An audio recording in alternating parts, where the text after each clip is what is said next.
Fuente Ovejuna, por Lope de Vega. Estamos aquí ante un nuevo análisis literario, esta vez de Fuente Ovejuna, de Lope de Vega. Hablamos de uno de los literatos más influyentes de la historia de la literatura española y de una de sus obras más importantes. Félix Lope de Vega y Carpio fue un escritor madrileño nacido en 1562. Si deseas adquirir este libro, haz clic en el link que hay más abajo y podrás comprarlo desde Amazon. Este madrileño, como hemos dicho antes, nació en el año 1562 y fue educado en el seno del Colegio Imperial de los Jesuitas. Desde bien joven comenzó a trabajar las letras y demostró muy pronto su talento para la escritura y las traducciones. En el legado literario de Lope de Vega se aprecia su misma forma de vivir, ciertamente algo desenfrenada y plagada de deslices y aventuras con diversos matrimonios que acabarían con su ingreso en el sacerdocio merced a su gran fe religiosa. Finalmente morirá en su Madrid natal en el año 1635, con sus restos enterrados en la iglesia de San Sebastián. Conocido brevemente Lope de Vega, seguimos con el análisis literario de Fuente Ovejuna, la que probablemente sea su obra más famosa de todo su fértil trabajo. Damos paso al argumento de Fuente Ovejuna. Comenzamos por el argumento de Fuente Ovejuna, un pequeño pueblo que recibe a un nuevo comendador, mientras que el maestre de la Orden de Calatrava se marcha a tomar Ciudad Real y a luchar junto a Juana la Bertraneja en la guerra que ostenta frente a los reyes católicos. El comendador resulta no ser muy buen hombre y pronto se enamora de Lucrecia, una joven del pueblo que desea entregarse a Frondoso, otro chico por el que tiene profundos sentimientos. El comendador, celoso, intenta abusar de Lucrecia en el bosque, pero es Frondoso quien lo impide. No obstante, aprovechando su posición de poder, dicho comendador acaba por presentarse en la boda de Lucrecia y Frondoso, de forma inesperada, para encerrar al chico en prisión por haberle agradecido y agredido con la ballesta en el incidente del bosque. El padre de Lucrecia, a su vez alcalde del pueblo, discute con el resto de sus gentes sobre lo que ha sucedido para tomar una decisión y ver qué pueden hacer para ayudar a Frondoso. Mientras, la joven marcha junto con sus amigas para intentar acabar con los abusos del comendador, el cual era un mal hombre que está atormentando a los vecinos de Fuente Ovejuna. Finalmente, cuando el comendador y sus secuaces deciden qué hacer con Frondoso, las gentes del pueblo entran en el lugar de deliberación, acabando con la vida del tirano y liberando a Frondoso. Luego, un siervo del comendador que ha podido escapar pide ayuda a los reyes católicos que se presentan en el pueblo para investigar lo sucedido, ya que ni el maestre ni el juez enviado al lugar han tenido éxito pese a haber probado incluso con la tortura de los habitantes, pero nadie habla. En definitiva, el pueblo al completo se autoinculpa de la muerte del comendador. Sin embargo, los reyes no tienen más remedio que liberarlos a todos por entender que su actitud y proceder fue justa. Y a su vez perdonan al maestre por no haber luchado en su bando y por dejarse engañar por el comendador. El tema principal es el levantamiento del pueblo contra el abuso del poder del comendador. Se plantea un conflicto social entre el señor feudal y sus vasallos. Ya en el primer acto queda esbozado el tema al querer el comendador abusar de Laurencia y dejar reflejado el derecho de pernada. El pueblo no se propone cambiar el sistema social, busca simplemente justicia y para ello la toma de su mano y luego le pide a los reyes que lo avalen en su acción. La unidad de todo el pueblo es la base del triunfo. No hay ningún vecino que, aun bajo tortura, señale al autor directo de las muertes. En el pueblo el que se revela y ejerce la justicia. Pasamos al análisis literario de Fuenteovejuna. Conocido el autor y el argumento de Fuenteovejuna, de Lope de Vega seguimos profundizando en el análisis literario de la obra. Como he dicho antes, si lo que deseas es leerla, aquí abajo hay un enlace directo donde podrás comprar el libro sin ningún tipo de problema. Bueno, seguimos. El tema principal. El pueblo se levanta contra el poder opresor en un gobernante injusto. Temas secundarios. Encontramos otros temas como el amor juvenil, la ambición desmedida, la maldad y el abuso de poder o la forma de impartir justicia de los reyes con un estilo casi infalible. Escritura. Es una obra que está escrita en verso. Pertenece a la corriente del barroco. El escenario. Prácticamente toda la acción tiene lugar en el pueblo de Fuenteovejuna, aunque hay otros escenarios como la casa del encomendador o el palacio de los reyes católicos. Influencia. Encontramos una obra con cierta intención moralizante, aupando la labor de los reyes, pero también influenciada por asuntos como el honor, la tiranía hacia el pueblo por el mal gobierno, la hipocresía o la diferencia de clases. Todo muy habitual en aquella época. Existen dos acciones protagonizadas por dos pueblos diferentes. Uno es Fuenteovejuna y el otro es Ciudad Real.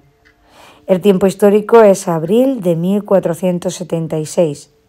El tiempo de la acción transcurre en varios días, desde que comienza la rebelión hasta que el pueblo es perdonado por los reyes. Lugar. Existen 4 espacios dramáticos: la corte de los reyes, el castillo convento de Calatrava, donde vive el maestre, Ciudad Real y Fuenteovejuna. Los espacios son reales para conseguir verosimilitud. Pasamos a los personajes de Fuenteovejuna. Finalizamos el análisis literario de Fuenteovejuna de Lope de Vega haciendo un repaso de los personajes principales y secundarios de la obra. Para ello, hablamos de Fuenteovejuna. Es el pueblo al completo, el cual es tratado casi como el protagonista absoluto de la obra. Fernán Gómez de Guzmán es el comendador de la Orden de Calatrava, un tirano, mal gobernante que encuentra su justo final. Ortuño, taimado y con malas intenciones, es un servidor del comendador. Flores, otro de los servidores del comendador, este menos taimado que el otro.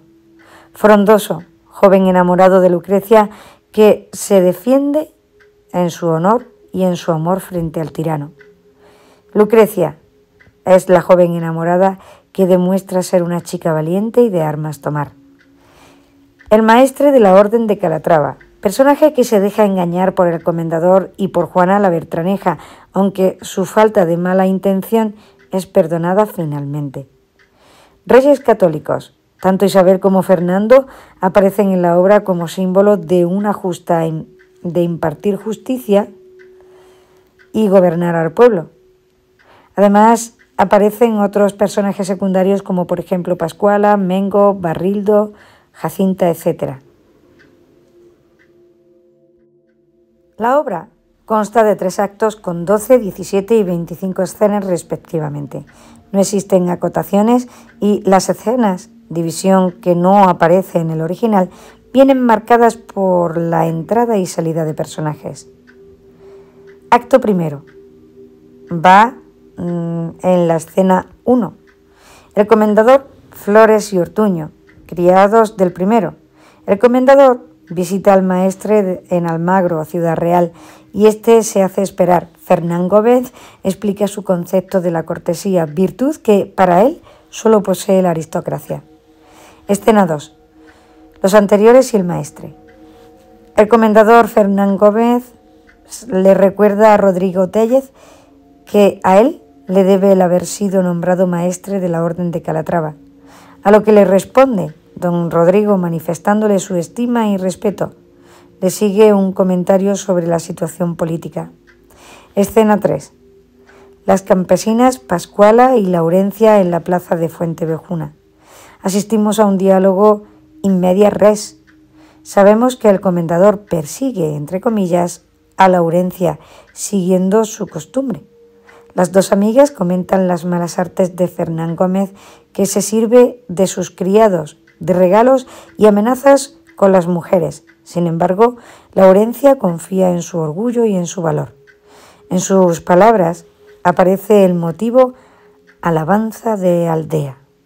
Las dos tachan a los hombres hipócritas, crueles e ingratos. Escena 4. Mengo, Barrildo, Frondoso, Laurencia y Pascuala.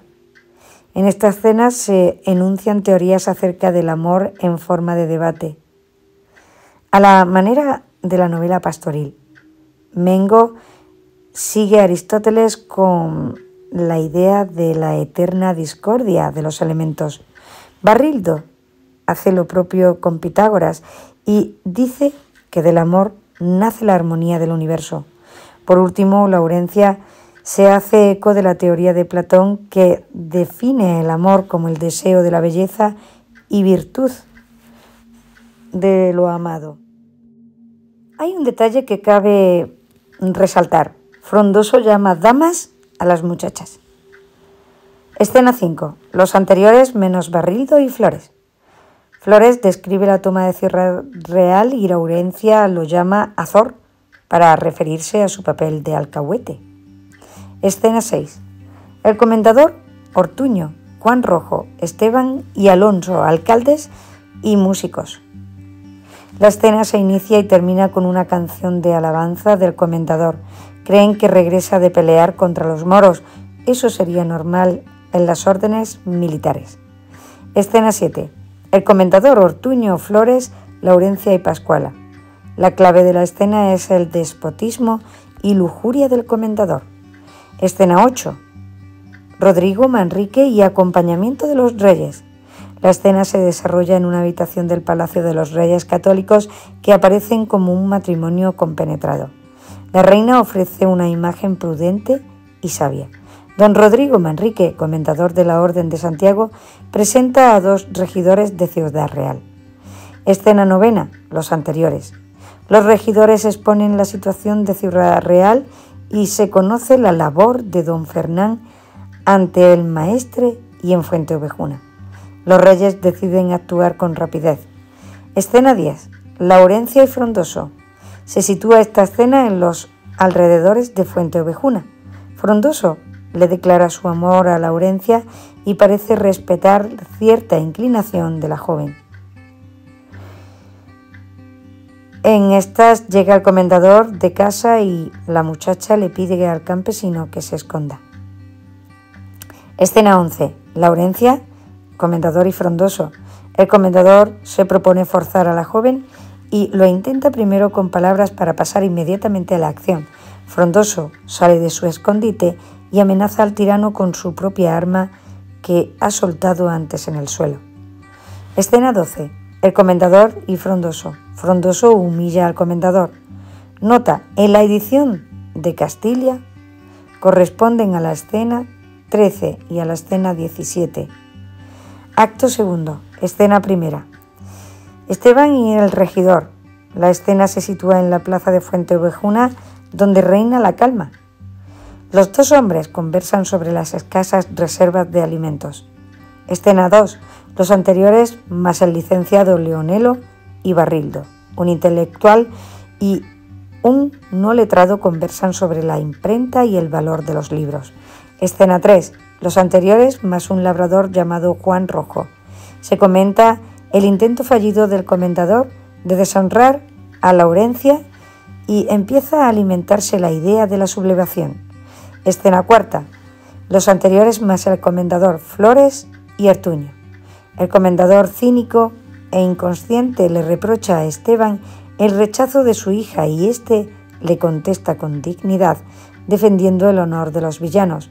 El asunto de la limpieza de sangre era fundamental en la sociedad del momento y a esta la pureza no siempre clara a los nobles, hace referencia con cierta ironía al regidor. Ante la respuesta del campesino, el comendador monta en cólera y expulsa a los villanos de su villa. Escena 5. El comendador Flores y Ortuño. Se manifiesta el orgullo del comendador. Sus criados justifican la actitud de Frondoso al final del primer acto por el poder del amor. El comendador habla de otras mujeres. Escena 6. Los anteriores más el soldado Cimbranos.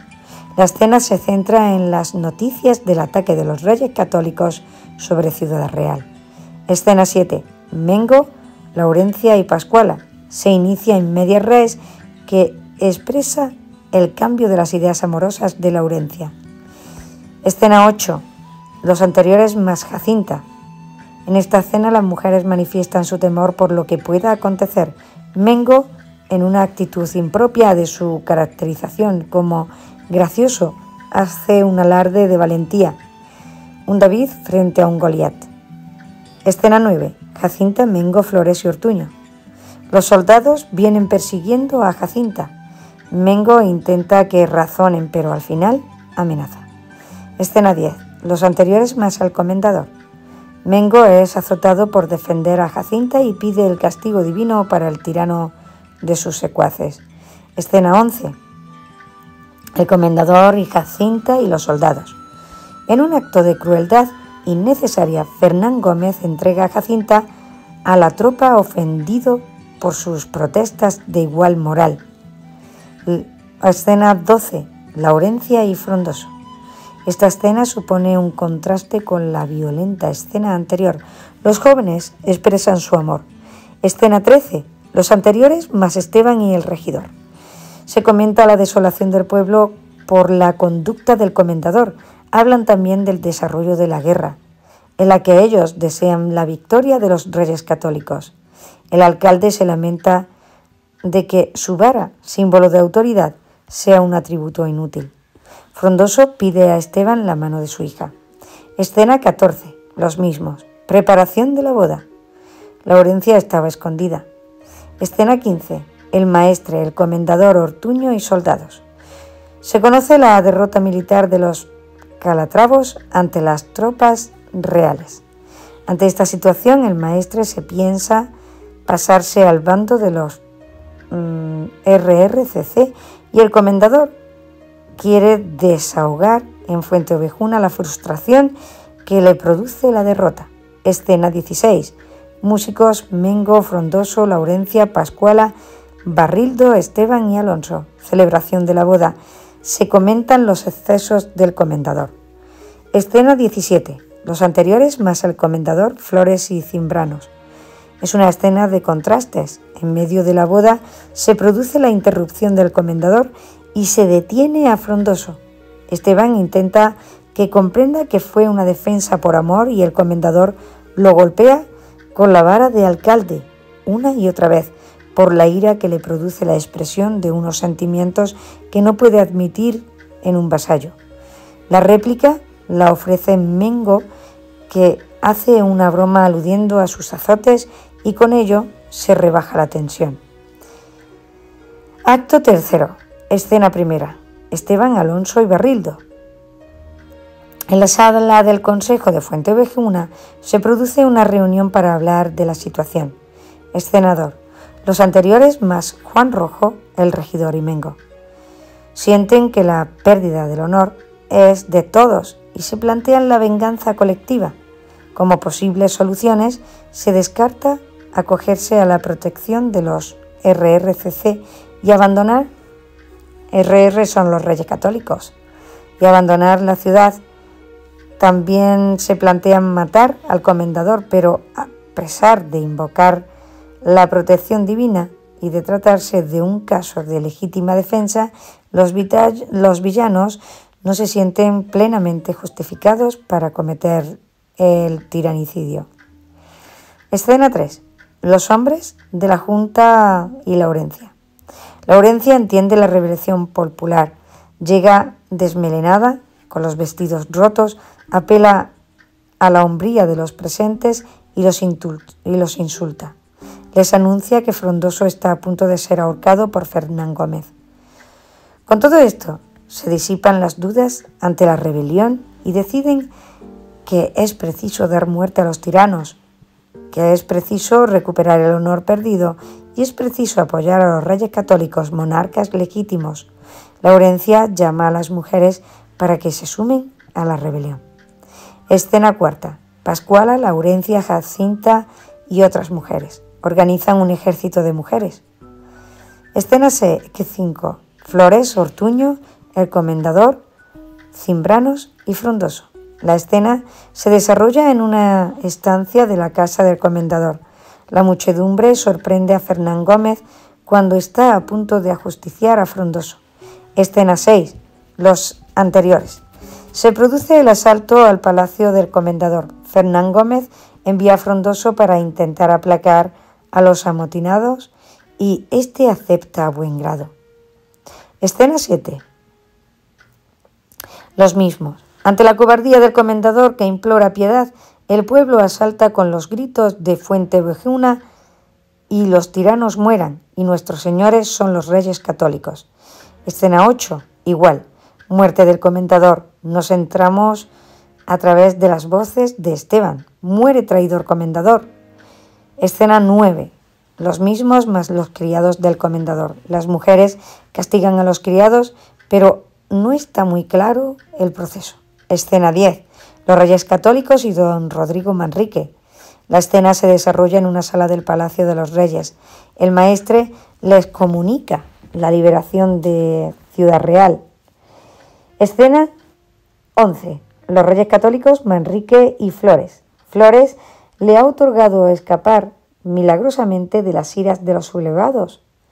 Narra a los reyes católicos lo sucedido en la villa. Lo hace según su conveniencia y consigue del rey la promesa de una acción justiciera. La muerte del comendador será vengada. Los reyes deciden enviar un juez a la villa para que averigüe la verdad. A partir de ese momento, las dos acciones de la obra confluyen hasta llegar a un final único para sus conflictos respectivos. Escena 12. Los del pueblo.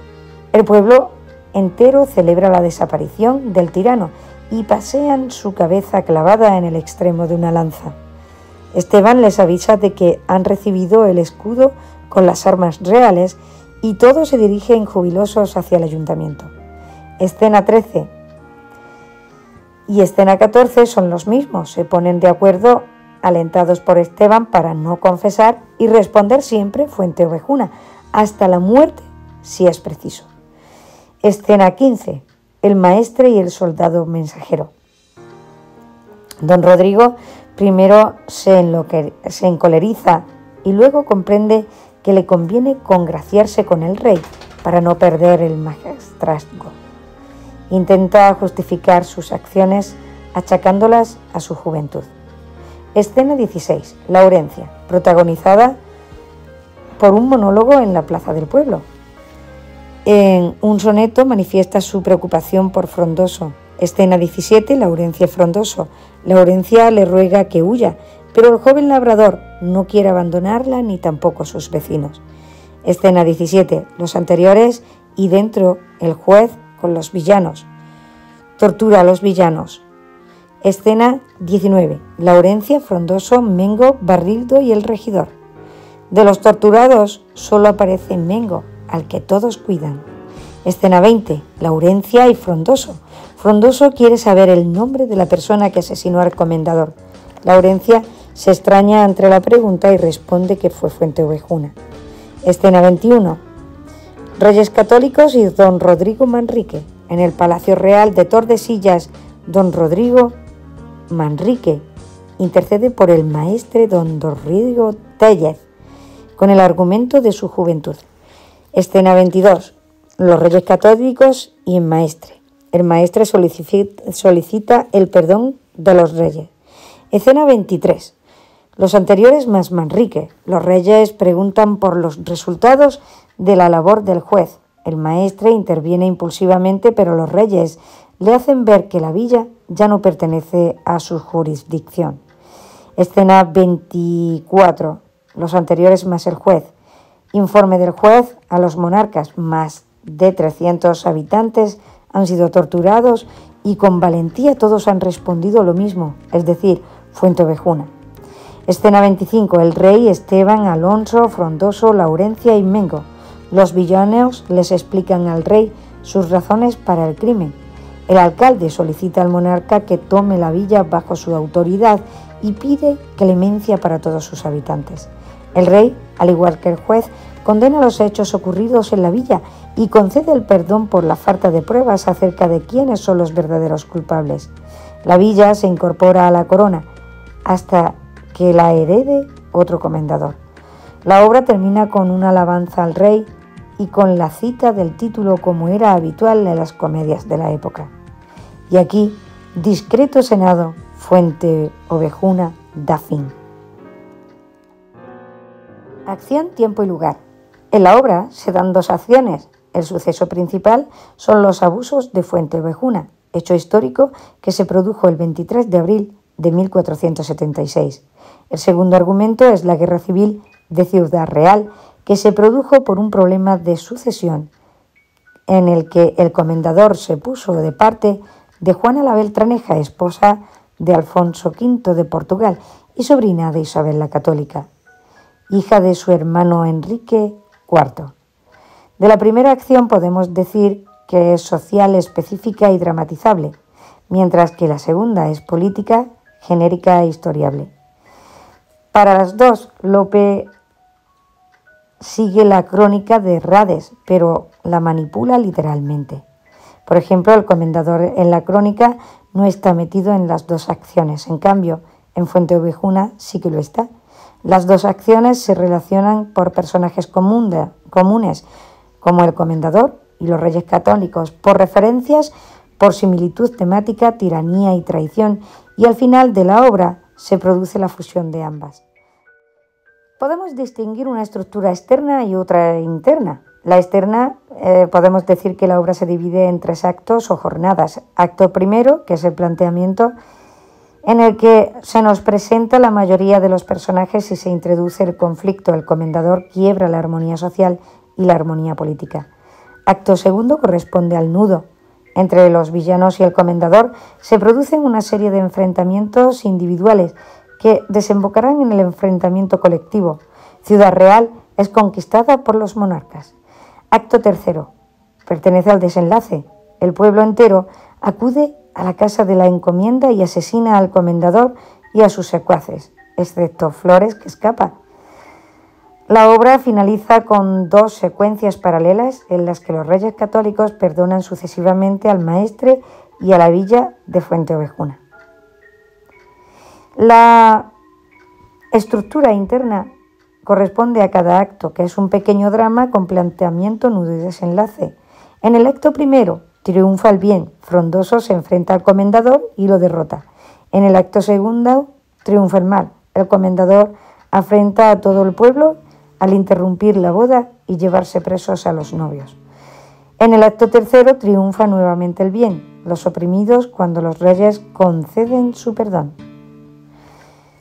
Lope alterna los episodios climáticos y anticlimáticos. Los primeros dominan especialmente los actos segundo y tercero, cuya nota predominante es el dramatismo. Esto en la primera acción, la segunda en este aspecto es solo el marco del relato principal. Por ejemplo, al final del acto segundo se celebra la boda, momento anticlimático, y en su transcurso interrumpe el comendador, momento climático. Al principio del acto tercero pasa lo mismo. La reunión de los vecinos es un momento de sosiego que es interrumpido por la llegada de Laurencia desmelenada, momento de fuerza y climático. Estilo. Distinguimos aquí tres apartados. El lenguaje de los personajes en general se cumple lo que Lope de Vega llama el decoro poético, es decir, que cada personaje habla según su condición. Así, los reyes católicos tienen intervenciones breves y sentenciosas. El comendador usa frecuentemente imperativos en varias fórmulas y los campesinos emplean un lenguaje con arcaísmos y vulgarismos. El lenguaje dramático. A este apartado pertenecen los apartes, monólogos y diálogos. Los apartes solo aparecen dos veces, las dos en boca de Leonelo sobre la crueldad del comendador. Los monólogos, una vez cuando Laurencia, en tono lírico, se confiesa a sí misma su preocupación por lo que pueda ocurrir a su amado frondoso, y los diálogos hay de acción, narrativos y digresivos. En este caso, uno de los mayores aciertos dramáticos de Lope es el diálogo en la escena del tormento. Dos personajes escuchan lo que ocurre dentro, en la estancia del interrogatorio, y citan el nombre de las víctimas para orientar al espectador, con lo que consigue crear un doble plano escénico. Entre los recursos dramáticos empleados para captar el interés del espectador están el resumen de lo acontecido, la métrica. En la obra se da la polimetría, siguiendo la alternancia entre lo narrativo y lo amoroso, materias temáticas dominantes en el argumento. Los versos más usados son de arte menor, de 8 sílabas o de menos, en romances y redondillas, aunque también aparecen romancillo, copla, coplilla de estribillo, octava real, tercetos, serventesio, soneto y seguidillas.